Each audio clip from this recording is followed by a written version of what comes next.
Mari kita membuka Alkitab di dalam 1 Yohanes 4 ayat 18 sampai 21. Di dalam kasih tidak ada ketakutan. Kasih yang sempurna melenyapkan ketakutan, sebab ketakutan mengandung hukuman, dan barang siapa takut, ia tidak sempurna di dalam kasih. Kita mengasihi karena Allah lebih dahulu mengasihi kita. Jikalau seorang berkata, "Aku mengasihi Allah," dan ia membenci saudaranya, maka ia adalah pendusta. Karena barang siapa tidak mengasihi saudaranya yang dilihatnya, tidak mungkin mengasihi Allah yang tidak dilihatnya. Dan perintah ini kita terima dari Dia: barang siapa mengasihi Allah, ia harus juga mengasihi saudaranya. Amin. Tema khotbah pagi hari ini adalah kasih yang mengusir ketakutan.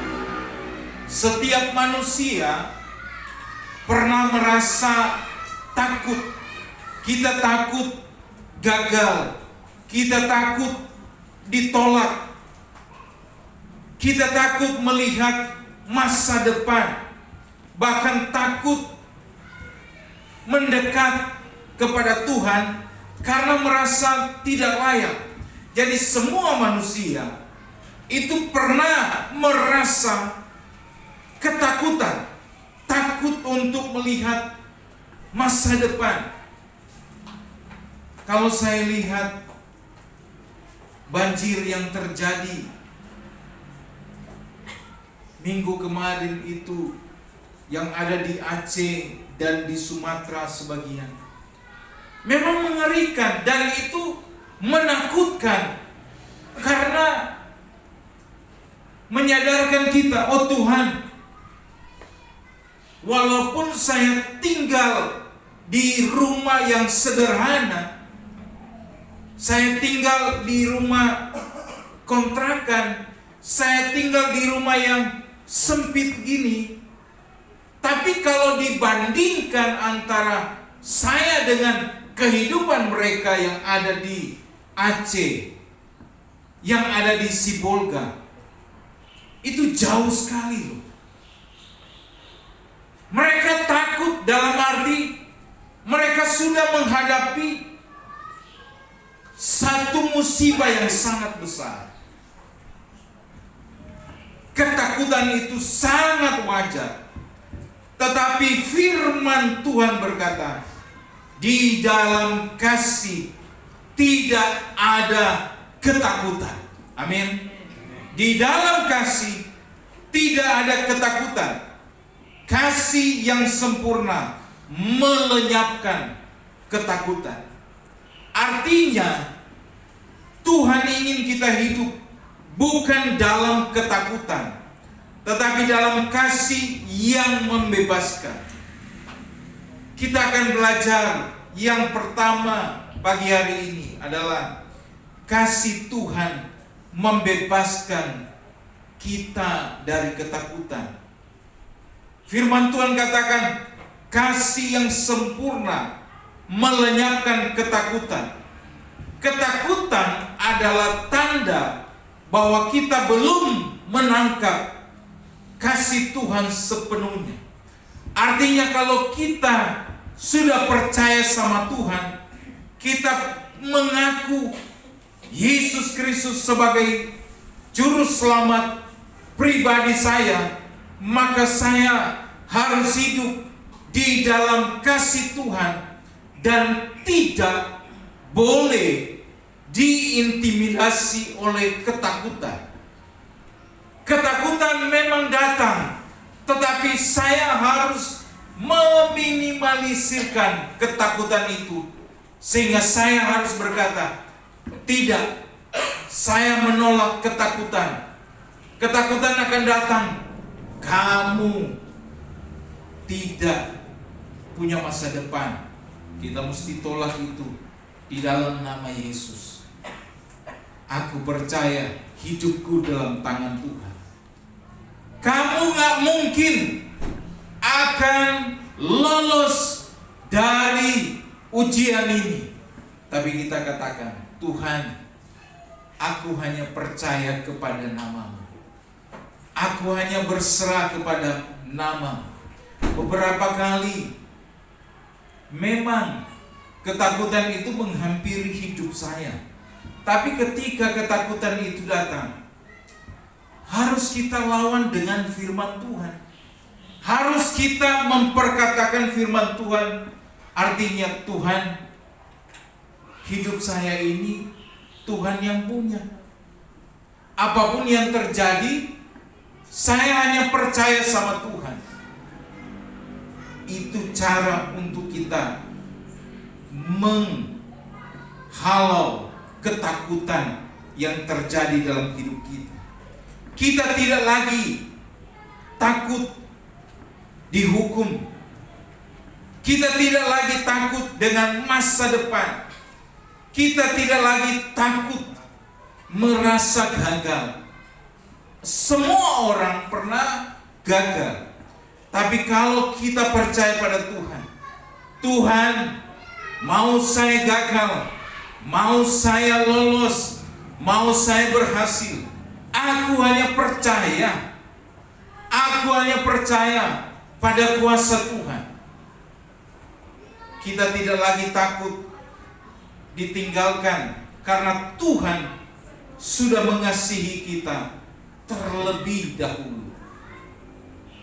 Jangan pernah merasa kita sendiri, tapi kita mesti percaya kasih Tuhan mengusir rasa bersalah, rasa tidak layak, dan rasa kecemasan yang menghantui saya dan saudara. Mari kita mengasihi Tuhan. Mari kita percaya kepada Tuhan. Sama seperti ada ilustrasi begini. Seorang anak kecil, dia takut gelap. Tetapi ketika ayahnya datang dan memeluk anak kecil ini, ketakutannya itu hilang. Mengapa?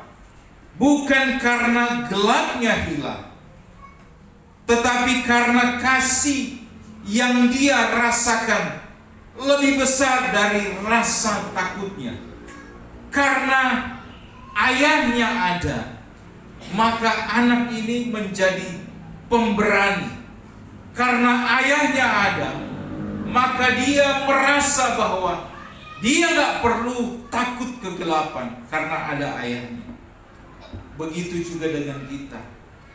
Kalau kita percaya sama Tuhan, kita gak perlu merasa takut, karena ada Tuhan yang beserta dengan kita.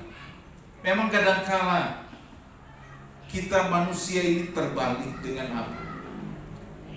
Kadangkala kita lebih merasa nyaman dengan ada sesuatu yang kita lihat. Contohnya orang. Kita baru merasa nyaman dengan orang itu.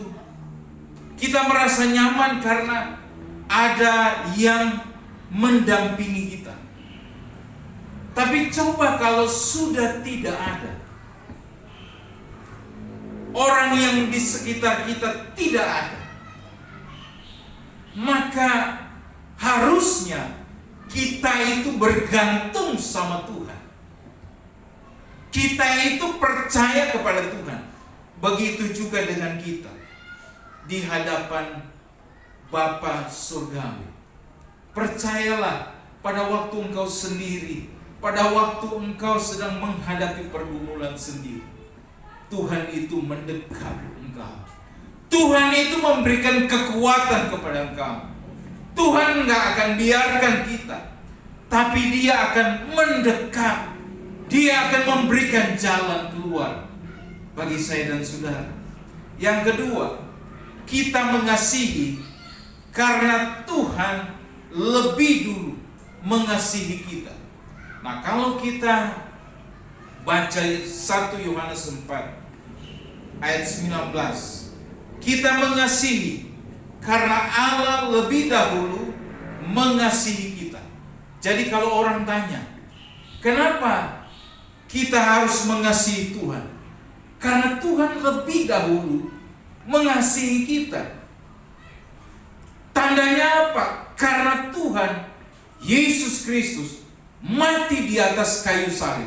Saya belum lahir pun Dia sudah mati 2000 tahun yang lampau di atas kayu salib. Saya belum ada pun Dia sudah memberikan nyawanya di atas kayu salib. Kasih kita bukan dimulai dari usaha kita. Kita bisa mengasihi karena Tuhan sudah mengasihi kita lebih dulu di kayu salib, dalam pengampunannya, dalam kesetiaannya. Dia mengasihi saya dan saudara. Dalam hidup ini Tuhan mengasihi kita dengan cara Dia mati di atas kayu salib. Kalau saya memikirkan, Tuhan, Engkau baik bagi saya, karena Alkitab katakan tidak ada manusia di dalam dunia ini yang mau mati bagi saya, yang mau berkorban bagi saya. Tidak ada, hanya Yesus Kristus yang mati bagi saya dan saudara. Itu bukti Dia mengasihi kita. Kasih bukan hasil kerja keras manusia, tapi kasih adalah respon atas kasih Tuhan. Tuhan melihat manusia sudah berdosa. Kita sudah berdosa. Maka Tuhan katakan, perbuatan baikmu tidak bisa menyelamatkan engkau. Maka kalau ada orang tanya, perbuatan baik itu penting, Pak? Oh, sangat penting. Tapi kalau cuma menekankan perbuatan baik, orang di luar Kristen itu banyak yang lebih baik. Orang Buddha, orang Konghucu, kalau kita mau bandingkan dengan Kristen, itu jauh lebih baik loh. Mereka jauh lebih baik.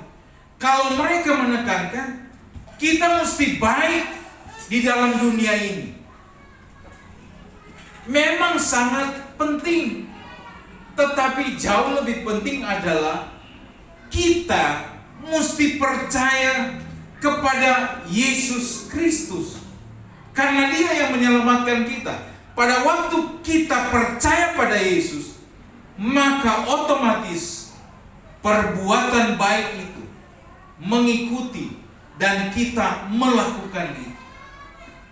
Jadi walaupun, dengar ya, walaupun orang itu tidak berbuat kejahatan, tidak berbuat dosa, tidak berbuat hal-hal yang merugikan orang lain, tapi kalau dia tidak percaya Yesus, dia tidak selamat. Karena satu-satunya yang bisa masuk surga, mereka yang percaya dan terima Yesus sebagai Tuhan dan Juru Selamat. Jadi pentingnya kasih itu di dalam kehidupan kita. Yang ketiga, kasih kepada Tuhan harus nyata melalui kasih kepada sesama. Tadi kita sudah bicara 2 poin tentang kasih Tuhan. Sekarang salib itu ada vertikal, ada horizontal. Nah, sekarang kita bicara kasih kepada Tuhan harus nyata melalui kasih kepada sesama. Jadi kalau saya mengaku saya mengasihi Tuhan, maka saya juga harus mengaku bahwa saya mengasihi sesama. Kalau saya katakan saya tidak mau mengasihi sesama, maka saya berbohong dalam hal ini. Firman Tuhan tegas sekali. Tidak mungkin seseorang berkata, aku mengasihi Tuhan, tetapi membenci, dengar baik, membenci saudaranya. Coba kita baca sekali lagi 1 Yohanes 4 ayat 20 dan 21. Kita baca sama-sama. 2, 3. Jikalau seorang berkata, aku mengasihi Allah, dan ia membenci saudaranya, maka ia adalah pendusta. Karena barang siapa yang mengasihi saudaranya, tidak mungkin mengasihi Allah yang tidak melihatnya. dan Kita terima dari Dia. Barang siapa mengasihi Allah, ia harus juga mengasihi saudaranya. nah, jadi yang katakan ini adalah firman Tuhan. Amin. Jikalau seorang berkata, aku mengasihi Allah, dan ia membenci, saudara lihat, ia membenci saudaranya, maka ia adalah apa? Pendusta, pembohong. Dia menipu dirinya sendiri.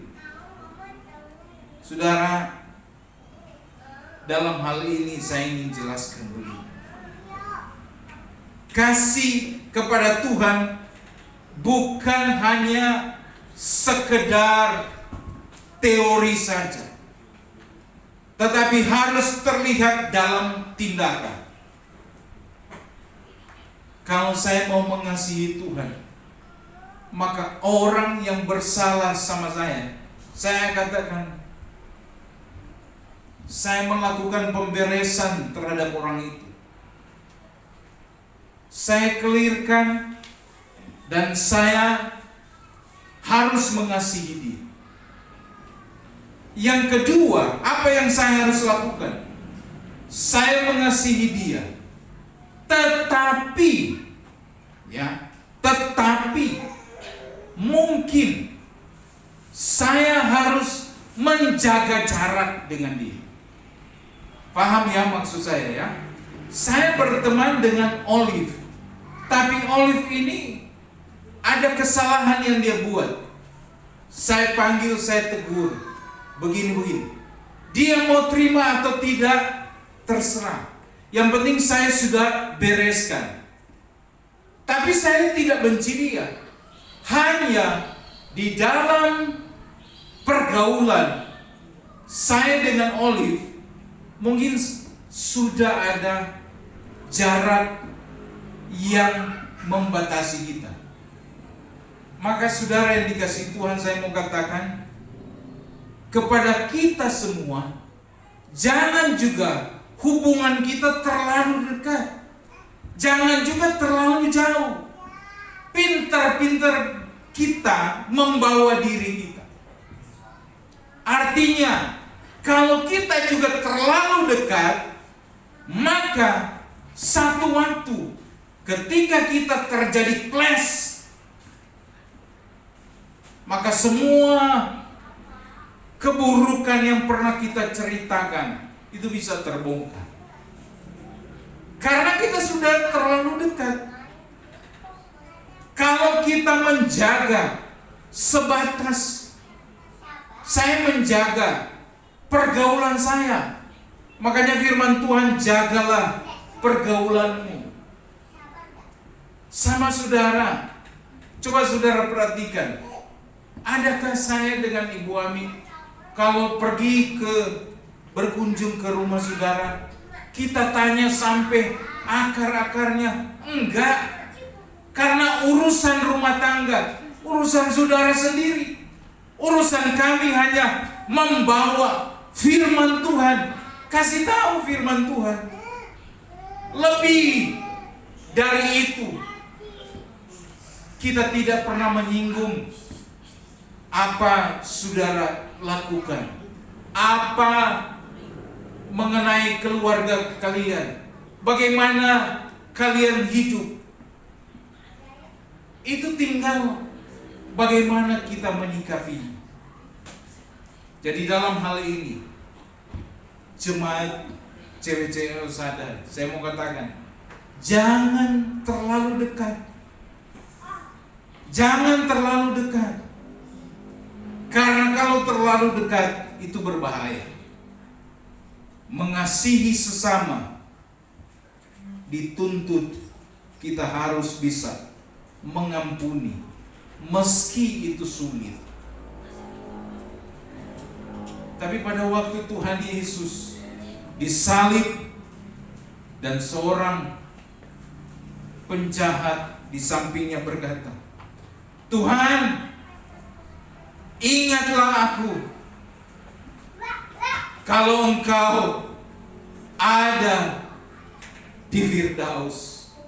Maka Tuhan berkata, "Engkau hari ini bersama-sama dengan aku di Firdaus itu." Tuhan saja memberikan pengampunan. Saya pikir-pikir ya, ini orang yang disalib, yang dapat pengampunan dari Tuhan. Satu, dia nggak dibaptis. Kedua, orang yang Tuhan Yesus ampuni, dia juga nggak dapat bimbingan baptisan. Adakah dia dibimbing baptisan? Enggak. Tapi karena pengakuannya dia berkata, "Sesungguhnya Engkau anak Allah yang tidak berdosa, kami yang berdosa. Tuhan, ampunilah saya, ingatlah saya."